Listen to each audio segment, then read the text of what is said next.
Почитувани гледачи, уште едно издание на Агроспектар во новиот циклус емисии на КТВ телевизија, во кој што редовно информираме и едуцираме за квалитетно земјоделско производство. Така ќе биде и со ова издание на емисијата и подготвените содржини во истата. Со нас е професор доктор Исто Вучков. Добро ни дојдовте, професор. Добро не до вас и редовните гледачи на КТВ телевизија. Ке почнеме со времето, кое што веќе подолг период не е на страна на земјоделското производство, така беше и минатата и претходната година. Повеќе години поред временските услови не се во прилог на квалитетно производство или причинуваат временските прилики големи штети во аграрот. Така и оваа година, недостаток на влага, па нешто врнежи, меѓутоа далеку од она што е потребно и далеку од вистински зимски амбиент. Како ваквото време, со овие температури кои што сега до крајот на неделата ќе се искачат и до 20 степени, ќе се одрази врз новата реколта или врз родот кој што треба да го очекуваат производителите. Кога збориме за времето и не случајно збориме секогаш како прв прилог во овие наши емисии, морам да нагласам на вистина што во глобални, светски, климатски размери имаме тектонски пореметување на времето. И тоа нешто секако ќе обуслови многу промени и многу зла за човечкиот род по однос на производството на храна. А во светски размери целата стратегија е фокусирана кон оние земји кои произведуваат храна да бидат и најнаоружани земји, бидејќи борбата за храна тек предстои. По однос на водата, која сегде недостасува, вклучувајќи тука и Македонија, по однос на оние брзи климатски промени, кои ги и ние доживуваме, сето тоа е забот на времето, кое оди во една многу лоша насока за обстојба на човечкиот род. Што сакам да кажам со тоа? Ние ова сега што го доживеваме, јас 40 години го следам времето. И имаше такви кратки, ексцесни временски прилики или неприлики, да ги кажам, во сред зима да имаш 15, 16 до 20 степени Целзиусови. Кога знаеме дека тој еден ред што постоеше, кога е пролет, кога е лето, кога е есен, а кога зима. Ние на 7 февруари, 8, тука негде, календарски, јас ги следам тие работи, сме во сред зима. Што тоа подразбира? Тоа подразбира една температура под нула, врнежи од снег, снег до колена, по старите луѓе велат, и врнежи од дожд, кои ќе го наполнат, тој полски воден капацитет, кои ќе ги наполнат акумулациите и кои ќе ни дадат една надеж во оние пеколни летни периоди да ние имаме гасач на пожар, тоа е водата од акумулациите. Наместо тоа, ние имаме сега катастрофална хидролошка состојба, иако врнежи имавме преку 100-150, Кавадарци имаше 180 литри пред Нова година. Но тие врнежи, како да не беа, така изборевме. После една недела се констатира дека нас не треба уште вода. А водата не отиде во Егејско море поради нашата недобра организираност и акумулирање на водата. И плюс недостатокот кој имавме од минатата година. Што е сега значајно, кога збориме за времето, како тоа одлучува врз обстојбата на земјоделското производство и на растителниот свет. Сите растителни видови си имаат своји критериуми, или јас би ги рекол свој диапазон на своја температурна сума. Тоа значи периоди кога температурата е 18-20 се исполнува таа температура и што доаѓа до исполнување на тој квантум и тоа растение или тој растителен вид почнува со сокодвижењето. Тоа веќе го констатирав, еве сега доаѓајќи према Кавадарци, кај Валандово застанав, една врста слива ја има, таа веќе пуштила ливчиња и пупките од цвечињата се познаваат. А тек сме 4 февруари. Кај бадемите, застанав тука кај Неготино, гледам тие веќе набабрени. Тоа на 7 февруари, кога е сред зима, да се случуват такви работи, неколку дена пред тоа е навистина лош симптом, јас би го рекол, стручен аспект, и правите стручњаци велат, и искусните земјоделци, познавачи, велат, професоре, тоа е болно време. Болно е затоа што сега, ако ги подлажи, кајсијата е веќе пред бабрење, јапонското јаболко е пред бабрење, неколку врсти праски се, тие рани сорти се пред бабрење, крушката исто така пред бабрење, и кај неа псилата веќе работи, бидејќи таа температура за неја најмногу одговара.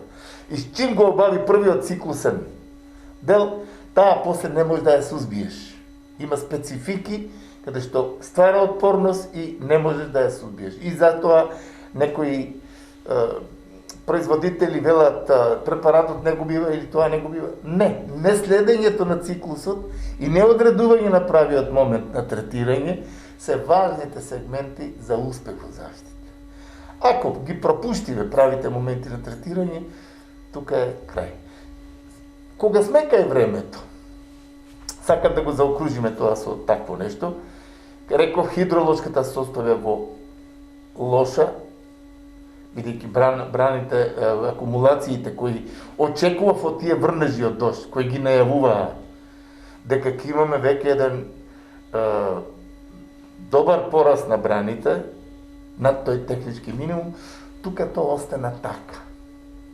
И врнежи имавме од локален карактер, негде повеќе, негде помалку, тоа е забот на тие глобални микроклиматски разлики во светски размери. И тука веќе ние ќе имаме една обезглавеност, ќе обстанат видовите кои може да ги поднесуваат тие температурни амплитуди. Бидејќи ние денес имаме 20 степени. До 22 март сме календарска зима. До тогаш има можности да имаме ексцесна ниска температура, под нулата. А секоја температура под нулата, во овој период на почетокот на сокодвижењето, водата е тука факторот, каде што под температурата, значи на температура под нулата, таа ја менува својата агрегатна состојба, значи од течна настанува мраз внатре, кристализира и го кине спроводниот систем на растението кое треба да трансформира храна. И тука имаме апоплексија кај кајсијата. Една од причините што кајсијата во Македонија не може да екзистира долго е апоплектичната појава. Потоа другите болести, и еската, и останатите болести, кои доаѓаат како патогени кои напаѓаат имунолошки опаднати растителни видови. А имунитетот опаѓа од таквите амплитуди кои се јавуваат, растенијата го губат имунитетот, шчом сте оштити еден дел од трахеалниот систем кој спроведува вода со минерални материи, тука настанува еден добар услов за појава на одредена болест. И за ервиниите, и за сите болести треба одредена подлога за да таа се развие.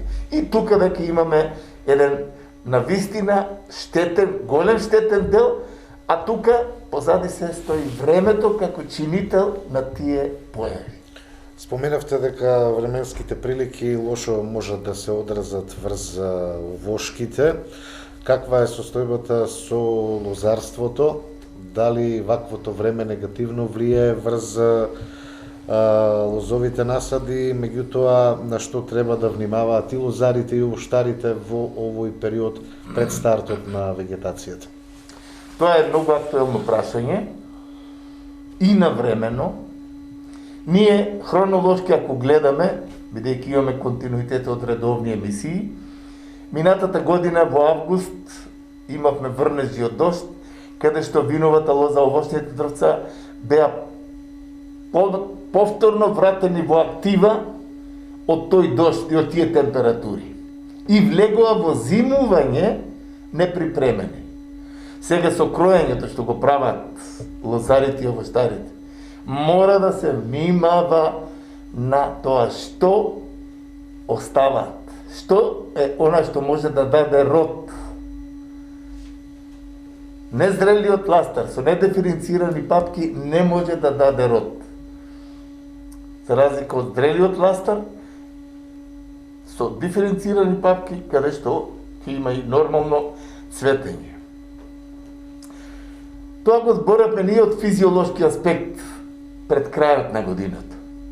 Сега, морам да нагласам, ова недела имав така повеќе теренски посети за овошните и за лозовите насади. Од август кога падна дождот, ние имавме инфективни процеси кај виновата лоза, кај овошните насади, кај сите овошни видови. Тоа нешто немаме ние навика, пракса или почитување на струката и на науката, да пример во август месец се прска лозјето. Некој ќе каже овој не е точен или има повеќе пари. А врз сето тоа дојде она анемија по однос на откупот на грозјето, по однос на оние обезвреднување на трудот на лозарите и овоштарите. И тука моја лична констатација е, ние на една емисија пред Нова година јас донесов еден ластар тука, сечен од вашите лозови насади. Каков потенцијал од патогени кои се во зимска форма на превзимување постои, тоа е навистина голема трагедија. Сега, најважното нешто, што е и цел на овие едукативни емисии, е тоа да се внимава со кроењето, што се остава, оние флеки на ластарите кои се. Тоа се потенцијал или од унцинула, или од плазмопара, или од ботритисот, нешто што останало. Тие ще, или кај крушката, ервинијата уште сега покажува една неверојатна активност и оваа година може да има големи размери. Псилата веќе почнува со незиниот развој, бидејќи температурната сума обусловува да таа веќе почне со циклусот и го превари производителот кој треба да интервенира за сузбивање на првата фаза, првата генерација. Сега, најважното нешто, ние кога збориме, дел од луѓето велат професорот е против хемиските индустрии кога збори дека не треба зимска заштита или треба зимска заштита. Ако кажам треба, ги штитам хемиските индустрии да трошат повеќе. Кога кажам не треба, сум против нив. Тоа не е така. Бидејќи следливоста на времето и условите со потенцијалот на зараза, со условите временски и можностите за развој на болести треба да бидат тие кои ќе одлучат.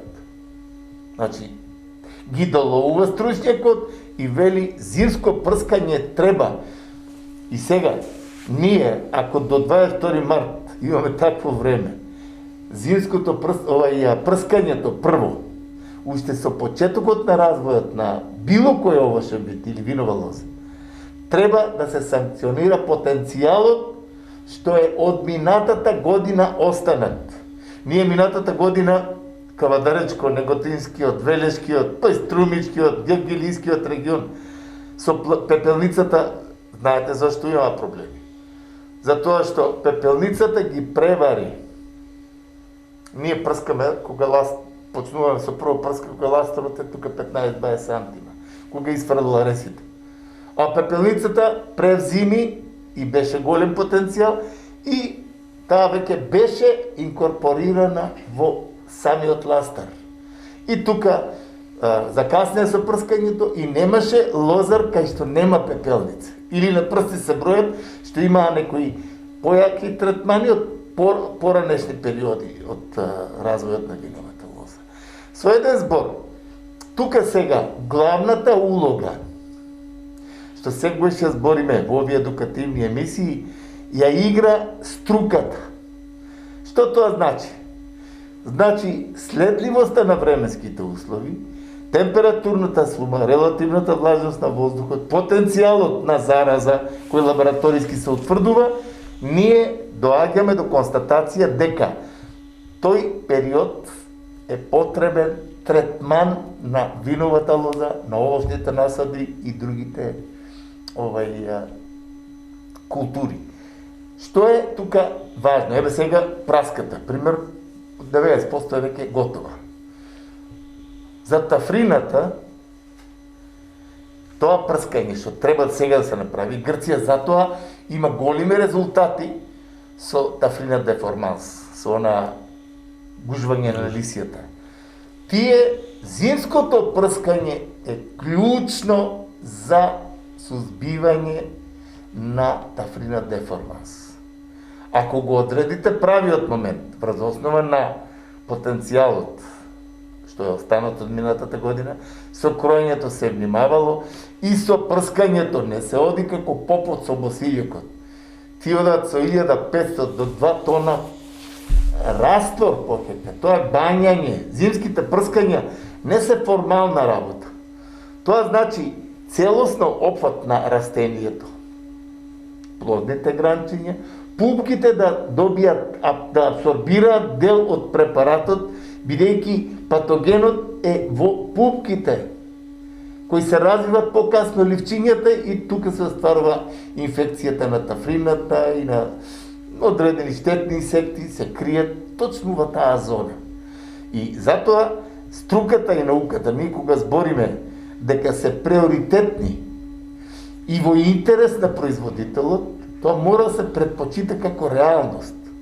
По однос и на времена заштита, и економски оправдана заштита, и квалитетна заштита која ќе даде квалитетен производ. А тоа е и целта на она цела работа што земјоделската фамилија вложува труд таму. И сега наместо тоа, ние имаме уште, значи, со тој пореметен систем на вредности, со тие научни установи, научни институции, па подрачни единици, ние буквално струката и науката ја немаме во контакт со земјоделскиот производител. Или ја имаме формално правно, бидејќи у секоја место постои подрачна единица, нели? Постојат луѓе. Не се криви луѓето. Крив е системот, Министерство за земјоделие, кој треба да им обезбеди услов на тие луѓе. Во свое време тие служби имаа и одредени лабораториски брзи методи на утврдување на нештото.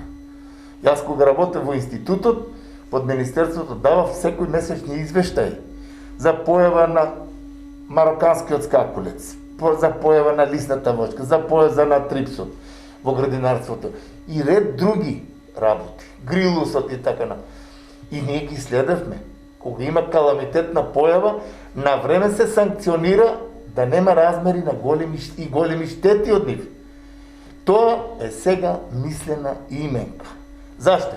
Затоа што аграрот е ставен во една маргинална форма, како незначаен, за тие млади луѓе кои се инкорпорирани сега во политиката, сега гледаме ги на овие интерпелации на сето тоа, какви беди се прават, какви недолични работи, повреди, навреди. Зашто? За тој ден што го одвојуваме сите ние, ствара се буџет, тие се борат за тој буџет. И дел од нив го рекува тоа. Зошто не трпи народот? Наместо да тие смислат дека тој народ што ги поставил треба стратешки, тоа Министерство за земјоделие, тоа треба сега кавадарци. За 2 недели ќе имаме Свети Трифун, нели? Па сега треба да се соберат лозарите и да кажат дали Македонија сака квалитетно грозде од кавадарци. Не од кавадарци, од Македонија, нека е стратешка работа. Колку количина сака, кои критериуми или стандарди, колку шекерни единици тоа грозде треба да има. И тој производител тогаш да бара начин како да ги исполни стандардите да му биде откупено грозјето. Наместо тоа, сега сме во една латентна форма, тутуното уште не мота. Сега нови здруженија во тутунарството, нови здруженија во лозарството, сето тоа е едно плагијатство со години што се случува од осамостојувањето, само се ствара здруженија, формално правно, без никакви ефекти за штитење на интересот на производителот на храна. Таквото нешто не ги обвинувам земјоделците. Тука државата треба да има тим, апарат горе, не од луѓе од 24 години советник, ќе дојде на професорот Вучков да му дава совет за земјоделие. Ве молам. Тоа е абсурд на нашето време. И тоа го трпиме и му даваме 2000 евро плата или колку таму. Тие се аномалии кои општеството ги трпе, буџетот ги трпе, но до кога? Додека земјоделскиот производител не се обедине, што е целта на тоа ново здружение сега за лозарите, јас уште имам надеж дека таквото нешто секој ќе сака да влезе внатре, да си го бара исклучиво интересот.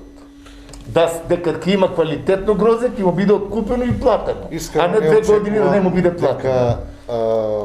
Ќе се обединат земјоделците, барем во ни една гранка, тоа еве во овие 3 децении не се случи, а не очекувам дека ќе се случи и понатаму, бидејќи мале бројот на оние вистински земјоделци, а има луѓе кои што земјоделството има како дополнителен приход или остваруваат дополнителен приход и затоа немаат интерес да се здружуваат или да бидат обединети. Океј, тоа е само една реченица. Ако тоа така, вие мислите, од постоеќата состојба е реалност. Но, перспективно, професорот има едно согледување во светски размери што значи храната. Колку веќе недостасува храната и со тие промени климатски. Така се уште не е сватено. Сега, не е уште сватено, ќе дојде моментот кога секој производ ќе има своја цена и секој ќе се врати и каже да, јас ќе произведувам тоа за тоа што ми профитира. А тоа е и целта. Сега, виновата лоза, ве молам, една Германија, едни 40 земји, најголеми производители на грозје, една Шпанија, една Португалија, на грозјето или на виното од кавадарци му дават златна медаља. Затоа што има квалитет. Меѓутоа значи, со еден збор, тоа треба тој бренд што го правиме. Тоа треба да им ги светне очите на политичарите, кои да кажат чекај. Кој ни е стожерот на државата? Политичарите не се земјоделци, немаат интерес. Стожерот на државата, ако не е аграрот, околу кој ќе се врте, бидејќи он ствара нов физички обем, условите ги имаме, он треба да биде носител на се. Не марихуани, не други глупости, не страни капитали. Ние од тука да си тргнеме, да се организираме, да произведуваме храна за европскиот пазар нетоксифицирана, квалитетна, ќе ја препознаат сите тие кои има добро знаење што значи здрава храна, што можат да платат за и ќе платат за тоа. Таквото нешто нас ни предстои, но треба духовни луѓе, не горе тоа што гледам сега на име пратеници. Тоа е навистина загрижувачко. Или пак опозицијата, наместо да даде некој предлог со кој на земјоделците ќе им даде поттик, они власта да ја струшиме, заед да си оди. Која е логика? Тука предлагам да одиме и со прилогот кој што говори за новините во фитофармацијата, дел од оној едукативен аспект на емисијата.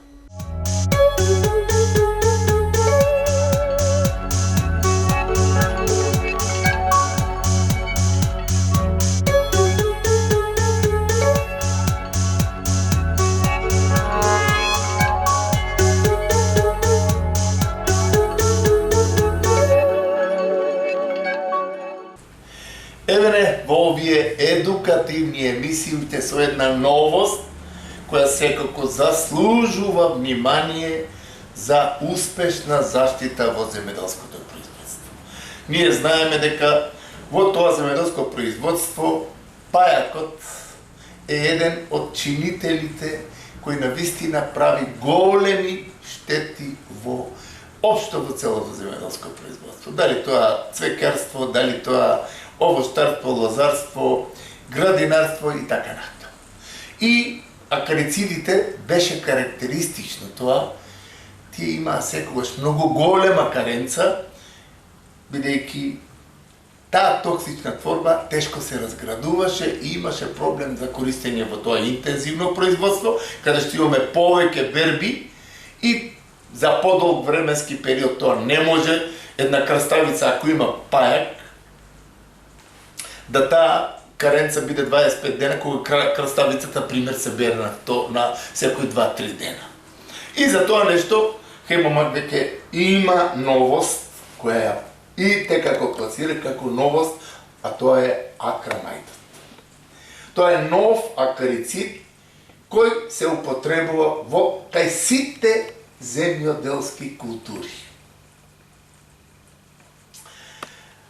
Бефеназот, кој е активна материја, припаѓа на новата група на карбендазини. Тоа е новоста која навистина заслужува внимание и ќе се потрудиме да ја уедноставиме да за тој чинител пајакот, тоа камерата може секако да го прикаже, имаме веќе добро решение со многу малка каренца, каде што, еве тука имаме баш за каренца за значајно дека за акрамајтот може во зеленчуковите култури каренца да биде и еден ден. А тоа значи многу значајна работа по однос на тие тековни работи и успешна заштита во тоа производство. За акрамајтот мора да кажеме, како нов акарицид, дека обезбедува најдобра контрола само од самиот почеток на сезоната, кога популацијата на пајачињата е ниска и примарна цел за уништување на адултите и нимфите. Значи, тука збориме една вистина, каде што се испушти тој прав период, каде што инсектот е најчувствителен во тие млади фази од развојот, тука треба адултите и нимфите да се со таквата стручна и квалитетна примена на акрамајтот, да се обезбеди права контрола од самиот почеток на сезоната и таа контрола покасно е покриена со една гаранција на квалитетно производство. Препаратот има долга резидуална активност на листовите, без системични ефекти на дејството на производот. Значи, не влијаат температурата, влагата и сувите услови за разлика од другите акарициди кои имаат јако системично делување а делувањето на акрамајтот е од контактен карактер, тоа е акарицид, и за тоа е неопходно и лицето и опачината на листот да се темелно и квалитетно испрска со максимална микронизација на честичките, за да се постигне саканиот ефект. Значи, тој јак нокдаун ефект на младите фази на развојот на пајакот го даваат оној суштински дел на ефикасност. Мора да кажеме дека акрамајтот има една своја специфичност по однос на механизмот на делување на овој акарицид. Значи, со примената на препаратот, активната материја го блокира синџирот на транспортот на електрони на патот на митохондричната енергија, при што поважните подвижните пајаци кои одма престануваат, кои ги опфаќа препаратот, тие престануваат да се хранат и по 3 часа по примената на препаратот стануваат хиперактивни, а за само 3 до 4 дена започна угинувањето, а последниот ден веќе имаме постигнат фантастичен резултат на уништување на целата генерација на плајакот. Значи, од тие млади латки фази со тој оптимален ефект се уништуваат пајаците, а акрамајтот е примерно активен против точно младите ларвени стадиуми на пајакот. Значи, тоа мора стручњакот да го знае. Со тој ентомолошки преглед утврдува дека почетокот на развојот на младите фази од пајакот, значи ларвите, тука акрамајтот го дава оној јак нокдаун ефект, како што рековме после 3-тиот ден и 4-тиот ден, тука имаме ние чиста површина, чиста содржина, која е нешто секако е значајно за ова ефикасност која ја дава акрамајтот.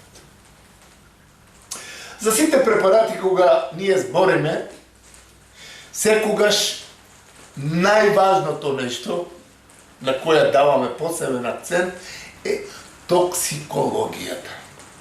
Значи, од моето почетно сознание за фитофармацијата и за заштитата како дисциплина, секогаш сум се трудел за пазувањето на каренцата, токсиколошките ефекти, што и како се постигнуваат, и сегаш препаратот го добива авторитетот од стручњакот, кога тој токсиколошки квалитет е позитивен.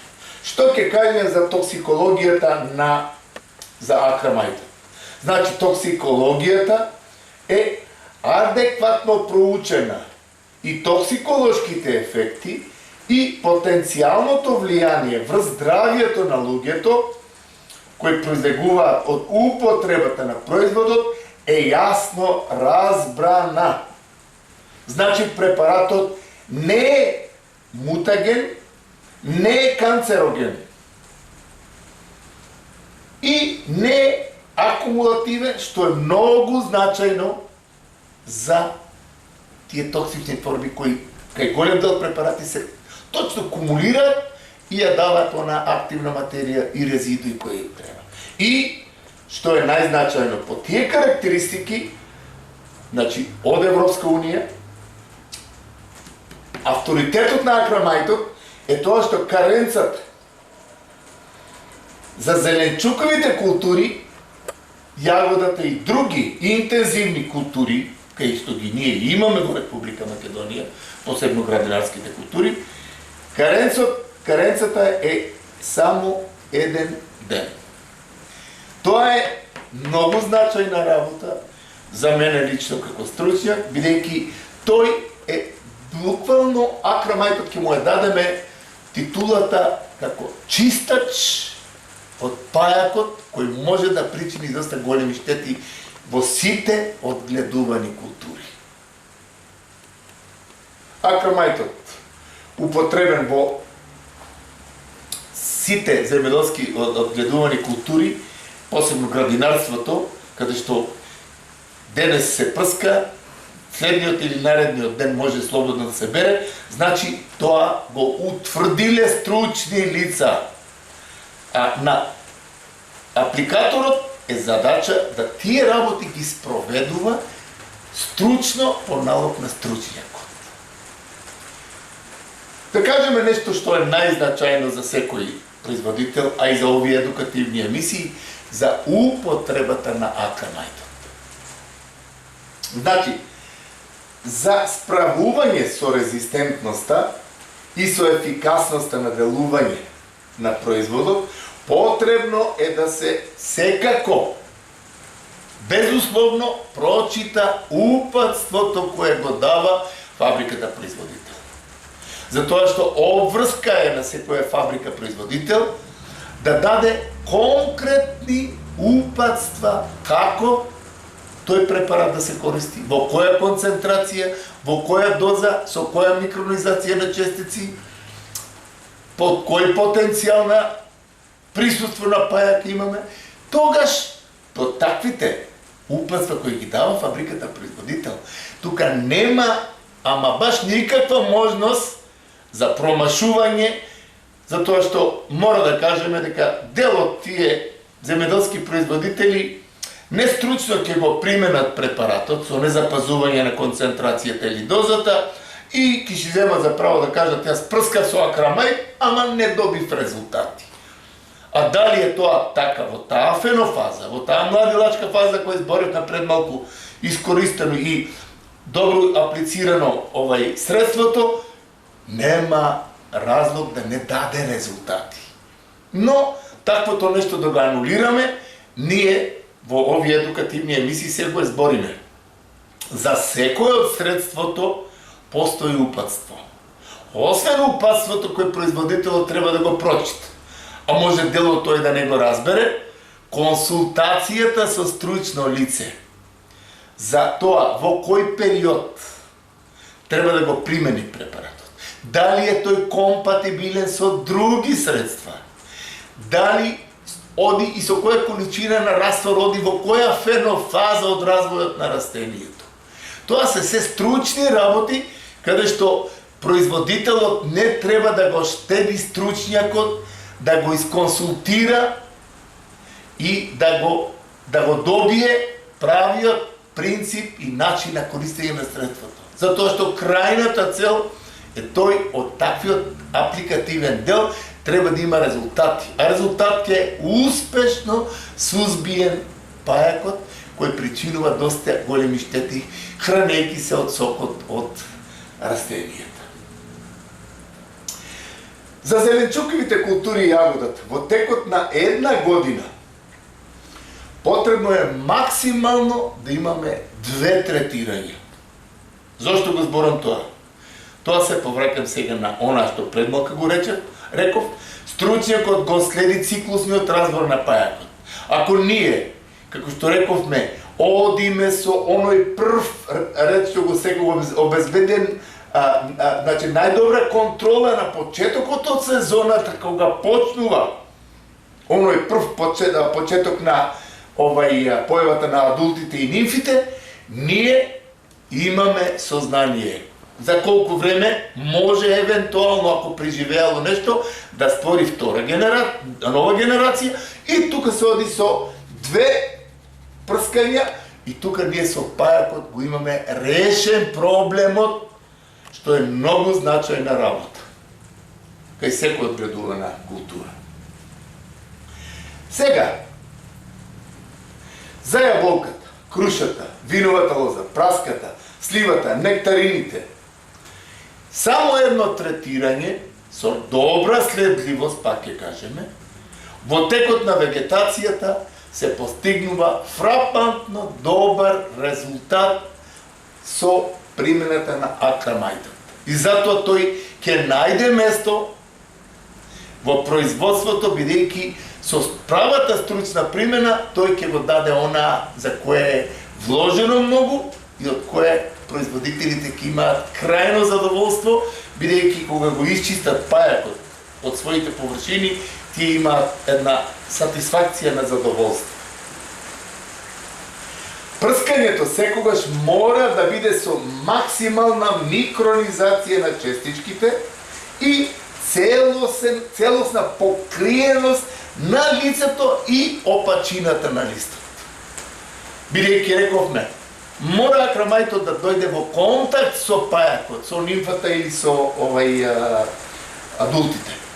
Значи, прскањето со таквата турбуленција, имаме веќе толку современити механизми за квалитетно прскање, што јас мислам дека тоа е една голема предност, каде што со таа турбуленција и опачината на листот, каде што најчесто пајакот е лоциран, гледате тука, тоа е опачината на листот од краставица, да кажем. И пајакот што се запредува тука, значи, со таквата турбуленција на листовите се целосно опфаќа растението.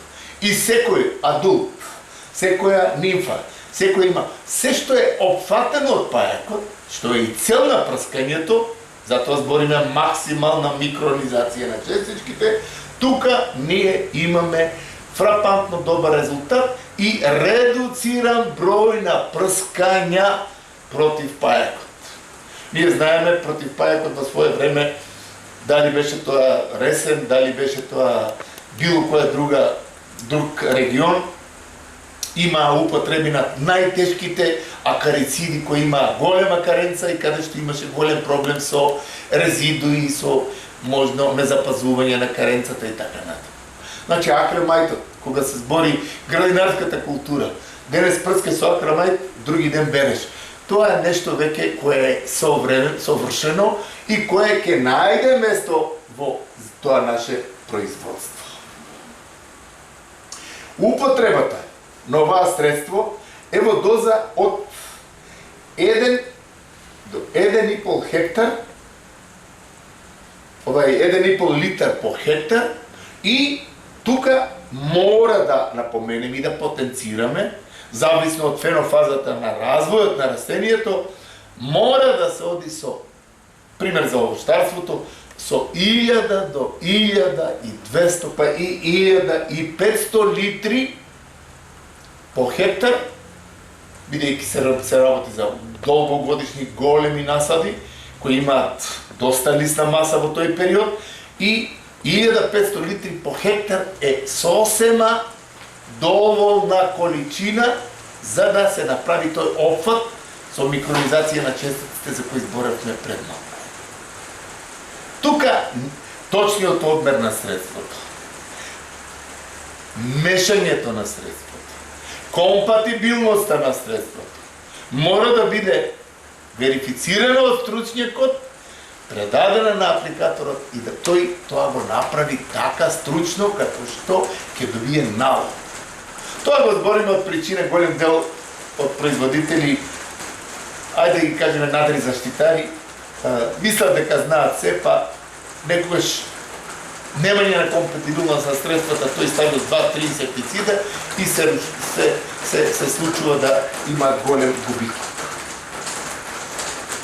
Отпорноста од измивање од дожд. Овој препарат е еден од акарицидите кој е најотпорен од измивањето на дожд, значи наводнувањето. Или наводнување. Значи, во тој поглед го има водечкото место пред сите акарициди. Тоа мора да се знае дека било какво врнежи од дожд, само после некакво кратко време, тој се брзо абсорбира и тука го постигнува својот нокдаун ефект и имаме навистина големи резултати од тоа. И на крајот го реков тоа значењето на компатибилноста. Овој препарат е компатибилен со други производи, но во локални услови треба стручно потврдување заради безбедноста на одгледуваната култура. И за фитотоксичност тој нема покажано, ама баш никаква фитотоксичност кај одгледуваните култури каде што е применет. А тоа е адутот кој навистина го има и е предност плюс, бидејќи голем дел од акарицидите и нема компатибилност и беа во една таква фаза. Но овој препарат, јас мислам дека ден порано ќе се најде на површините во Република Македонија.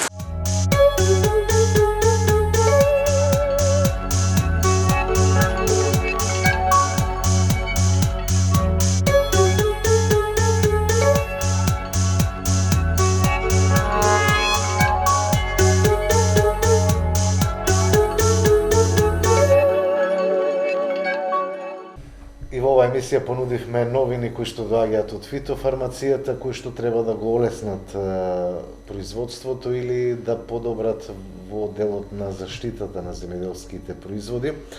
Професоре Вучков, пораката за крај од оваа емисија до нашите гледачи и земјоделските производители. Навистина оваа емисија емотивно ме поврза со таа вистина за овој наш аграр, кој мора во догледно време да има еден кодекс, значи комплетно цел тој апарат државен, често пати ги збориме улогата на коморите, Министерство за економија, Министерство за земјоделие, институциите кои се врзани со земјоделието, обстојуват, зимат од буџетот средства, а ги нема на теренот. Сето тоа јас мислам дека треба ден порано да се целосно конвертира во нивни интерес кон производството на храна. Сега, ние тоа што го даваме како новост од фитофармацијата. Ова нешто што го видовме, навистина морам да кажам дека науката оди напред. Ако во свое време за акарицидите, тоа се пајаците кои се најопасни во секоја земјоделско производство, кај секоја земјоделска култура. Чим дојде пајакот, тој се множи многу брзо и ги уништува буквално сите цели насади, дали од јаболко, дали од крушка, дали од градинарски култури. Сега тој нов препарат, тој е нов збор на фитофармацијата. Применет во тие првични фази, стручно, тој дава фантастични резултати. Иако минатите акарициди, бидејќи тоа е акарицид, минатите акарициди имаа каренца од 40, 32, 48 дена. Овој има 3 дена, како што видовме во емисијата. Значи, има една голема можност да се примени и во градинарското производство, ранџериското производство, непосредно пред берба. Така.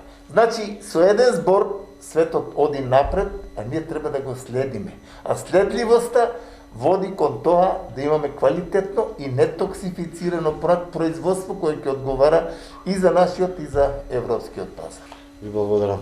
Благодарам и вам. Ви благодарам и вам, почитувани гледачи, за одвоеното време и вниманието со кое што го следевте новото издание на Агроспектар. Бидете поздравени, имајте секое добро.